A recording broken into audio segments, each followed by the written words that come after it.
what's the literal definition of risk, because this course is risk analysis.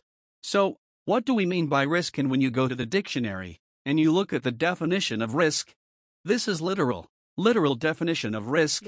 What you see is, these definitions, for example, the possibility of injury, a dangerous element or factor, chance of degree or possibility of such loss, and so on.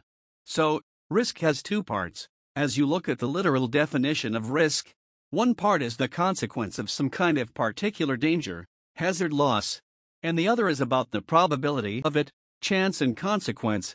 Okay, and then at least just as English language concerns, when you look up the word of safe and safety, which you learned as, it's a little bit of a loop, a little circular argument that free from harm or risks, secure from danger, harm, or loss, the condition of being safe and so on for all. And why we take out of it, at least when we talk about safe, at least in English language, we are talking absolute something is safe, or it sounds safe.